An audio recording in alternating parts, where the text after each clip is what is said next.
नमस्कार, आप देख रहे हैं क्राइम जंक्शन। आपने देखा होगा अक्सर कि प्राथमिक विद्यालयों में जो हम जाते हैं तो वहाँ पर जो व्यवस्थाएं दिखाई पड़ती हैं तो हमेशा शिक्षकों के द्वारा कहीं ना कहीं इस चीज़ का रोना रोया जाता है कि हमारे पास संसाधन नहीं है, पर्याप्त संसाधन का अभाव, पर्याप्त बजट का अभाव बताया जाता है। लेकिन अगर जो देखा जाए तो एक बहुत पुरानी कहावत है कि कुछ करने का अगर जो हौसला हो, जज्बा हो तो इंसान कुछ भी कर सकता है। आइए आपको हम दिखाते हैं नवाबगंज शिक्षा क्षेत्र के जटमलपुर प्राथमिक विद्यालय। यहाँ का अगर जो आप लुक देखेंगे, थोड़ा सा ही अगर जो लुक आपको हम शुरुआत में ही दिखाएं तो यहाँ की व्यवस्थाएं कैसी बनाई गई हैं, यहाँ के शिक्षकों के द्वारा इस पूरे विद्यालय को किस तरीके से एक गार्डन के रूप में तब्दील कर दिया गया है, ये देखने में अपने आप में ये मान के चलिए हरित क्रांति का जो संदेश दे रहा है, हरित क्रांति के साथ में एक गार्डन का रूप लेते हुए कहीं ना कहीं ऐसा वातावरण तैयार कर रहा है कि जिस वातावरण में पढ़ने का जो माध्यम होता है और पढ़ाई करने का जो जज्बा होता है अपने आप बढ़ जाता है। कोई किसी भी प्रकार से मानसिक रूप से विकृत होकर के भी आता है, अगर जो बाहर से आने के दौरान उसका मानसिक रूप से तैयार नहीं होता, वो मानसिक रूप से तैयार होकर के नहीं आ पाता है पढ़ाई करने के लिए। लेकिन अगर जो विद्यालय पहुंच जाता है तो यहाँ की शोभा, यहाँ का जो दृश्य है, इस दृश्य को देखने के बाद में उसका मनोबल अपने आप में बदल जाता है और वो पढ़ाई के लिए कहीं ना कहीं एकाग्र होने में अपने आप में सफल हो पाएगा। देखिए यहाँ पर किस तरीके से अशोक के पेड़ों को कटाई छटाई करके उसके बाद में लगाया गया है। मतलब बहुत छोटा सा ही स्थान है और इतने छोटे से स्थान को इतने अच्छे से सजाया गया है। और इसके अलावा हम आपको दिखाना चाहेंगे कि जैसे जो बच्चे भोजन करते हैं, भोजन करने के उपरांत में आपने देखा होगा कि बच्चों को जो थाली उपलब्ध करवाई जाती है अन्य स्कूलों में भोजन के दौरान, वो किस तरीके की थाली होती है। लेकिन यहाँ का जो थाली है, थाल को देख करके आप देखेंगे कि देखिए किस तरीके से एक हाईटेक थाली दी गई है जो कि 5 खाने की थाली है, अपने बाद 4 खाने की थाली है। 4 खाने की थाली में बच्चे भोजन कर रहे हैं। ये अपने आप में देखा जाए तो दिल्ली सरकार का, जैसे अरविंद केजरीवाल जी के यहाँ की व्यवस्थाएं हैं, कहीं ना कहीं उस पैटर्न पर ये विद्यालय जाने की कोशिश में लगा हुआ है। ये अलग की बात है कि अभी वहाँ तक नहीं पहुँच पाया है, लेकिन उस पैटर्न को अपनाने की कोशिश में लगा हुआ है। यहाँ पर देखिए तार का वृक्ष लगाया गया है कि पूरे विद्यालय परिसर को एक बाग में तब्दील कर दिया गया है, जो कि अपने आप में बहुत ही रोचक और शोभायमान दृश्य में तब्दील है।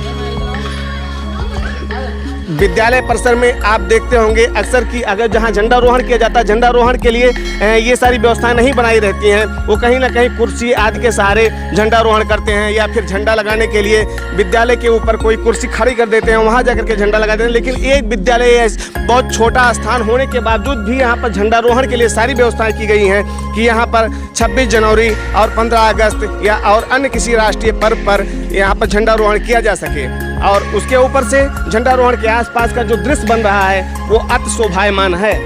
हम विद्यालय के अंदर का दृश्य दिखाना चाहेंगे। आप देखते होंगे कि अक्सर प्राइमरी विद्यालय के जो बच्चे होते हैं, प्राइमरी विद्यालय के बच्चे टाट पट्टी जमीन फर्श पर सीधे बैठते हैं। लेकिन ये जूनियर विद्यालय नहीं है, ये प्राथमिक विद्यालय है। प्राथमिक विद्यालय के बावजूद यहाँ पर फिलहाल इंटरवल हो गया है, इस समय बच्चे भोजन कर रहे हैं तो इसलिए कक्षाएं खाली हैं। लेकिन यहाँ पर बच्चों को बैठने के लिए जिस तरीके से पर्याप्त बेंच की व्यवस्था की गई है और नीचे फर्श कायाकल्प के माध्यम से फर्श की व्यवस्था की गई है। यहाँ पर जो बेंच है, बेंच अपने आप में एक मॉडर्न स्कूल के तर्ज पर व्यवस्थित है। ये सारी बेंच एक दूसरे से जुड़ी हुई हैं।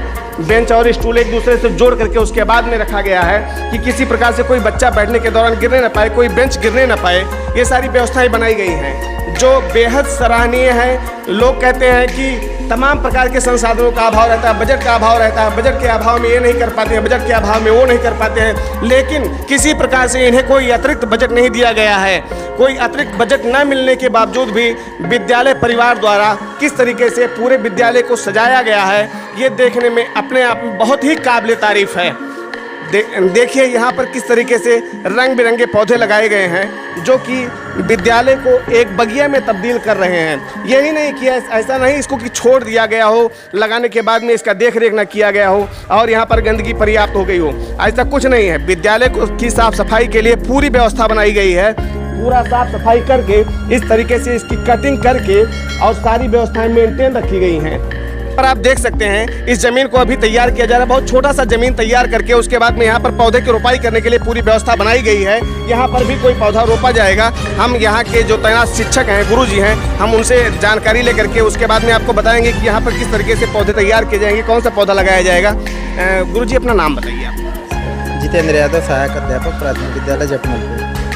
महोदय ये बताइए, आपने पौधे लगाने के लिए जिस तरीके से यहाँ पर मिट्टी तैयार की है कि यहाँ पर कौन से पौधे लगाएंगे और विद्यालय को इस तरीके से इतना बेहतर बनाने में कैसे, किसका क्या योगदान रहा है, पूरी बात पूरा विस्तार से आप बताइए। विद्यालय को जो भी आप देख रहे हैं इसमें समस्त योगदान जो है सारे स्टाफ का है। समस्त स्टाफ इसमें मिल करके वो सब सुबह भी आते हैं टाइम से और इसमें जो भी जिसको जहाँ जैसी ज़रूरत होती है वो वैसा योगदान देते हैं।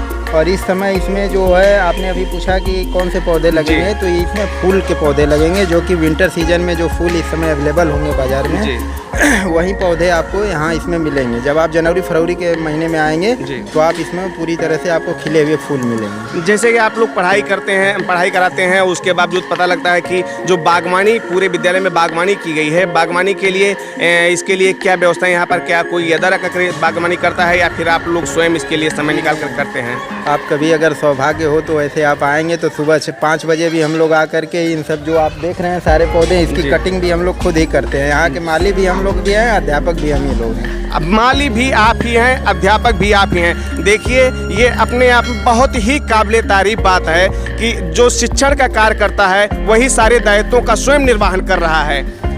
यही चीज़ें अगर जो सभी विद्यालयों के सभी शिक्षकों में आ जाएं तो जितने भी प्राथमिक विद्यालय हैं, प्राथमिक विद्यालय को छोड़ करके लोग अपने बच्चों का मॉडर्न विद्यालय में एंट्री करवाना बंद कर देंगे। फिलहाल हम यहाँ के कुछ बच्चों से भी संपर्क करेंगे, मिलेंगे उनसे कि देखेंगे उनकी पढ़ाई का स्तर क्या है। बेटा किस क्लास में हैं आप? कक्षा 5। बेटा आप स्कूल में आते हैं पढ़ने के लिए और यहाँ पर जो फूल पौधे लगाए गए हैं इसके बारे में भी कोई जानकारी आपको गुरुजी देते हैं? तो में पानी कब डालना है, इसकी रोपाई कब करना है, ये चीज़ें आप जान पाते हैं विद्यालय में आने के बाद? इसकी कटिंग करना है कब करना है, इन सब चीज़ों के बारे में कुछ गुरुजी बताते हैं? देखिए बच्चे ने कहा यस सर। अगर जो देखा जाए प्राथमिक स्तर पर ही बच्चों को कहीं ना कहीं एग्रीकल्चर यानी कि कृषि से संबंधित भी जानकारी प्रदान हो रही है। ये बच्चे यहाँ से सीख करके उसके बाद पढ़ाई के साथ में घर पर भी ऐसा कर सकते हैं, माँ बाप का भी सहयोग कर सकते हैं। आगे चल करके अगर जो देखा जाए एग्रीकल्चर सब्जेक्ट से ये अपनी पढ़ाई भी कर सकते हैं तो कहीं ना कहीं बेहद सराहनीय और अकल्पनीय दृश्य यहाँ का पैदा हो रहा है। हम आपको दिखाना चाहेंगे और बच्चों के बारे में इनसे जानकारी लेना चाहेंगे, इनकी पढ़ाई के बारे में भी देखना चाहेंगे। चंद्रशेखर मौर्य। किस क्लास में हैं आप? 3। आपको टेबल आता है? यस। इंग्लिश में आता है, हिंदी में आता है? इंग्लिश में नहीं है। हिंदी में आता है। कितने तक टेबल आता है आपको? 20 तक आता है। 20 तक टेबल आपको आता है। आप 19 का पहाड़ सुना दो बेटा। 19 का 19 19 19 57 19 76 19 95 19 छक्का 19 छक्का 114 19 27 133 19 80 152 19 नवैया 171 19 190। बहुत बढ़िया, वेरी गुड। ये बच्चा देखिए बहुत ही साफ और बिना हिचके हुए 19 का पहाड़ा बड़े आसानी से सुना दिया। और अगर जो देखा जाए 19 का पहाड़ा अपने आप में टफ होता है। यहाँ का जो दृश्य है और पढ़ाई है, शिक्षण व्यवस्था है बहुत ही पर्याप्त और पावरफुल कहा जाए, देखा जाए तो उत्तर प्रदेश में अगर ये बहुत ही अपने आप में पर्याप्त दृश्य है। जबकि यहाँ की बिल्डिंग बहुत पुरानी दिख रही है, रंग रोगन नहीं हुआ वो अलग की बात है, लेकिन यहाँ का जो दृश्य है पूरे स्कूल को बगिया के रूप में तब्दील किया गया है। फिलहाल इमरान के साथ गोस्वामी, रामकृपाल गिरी।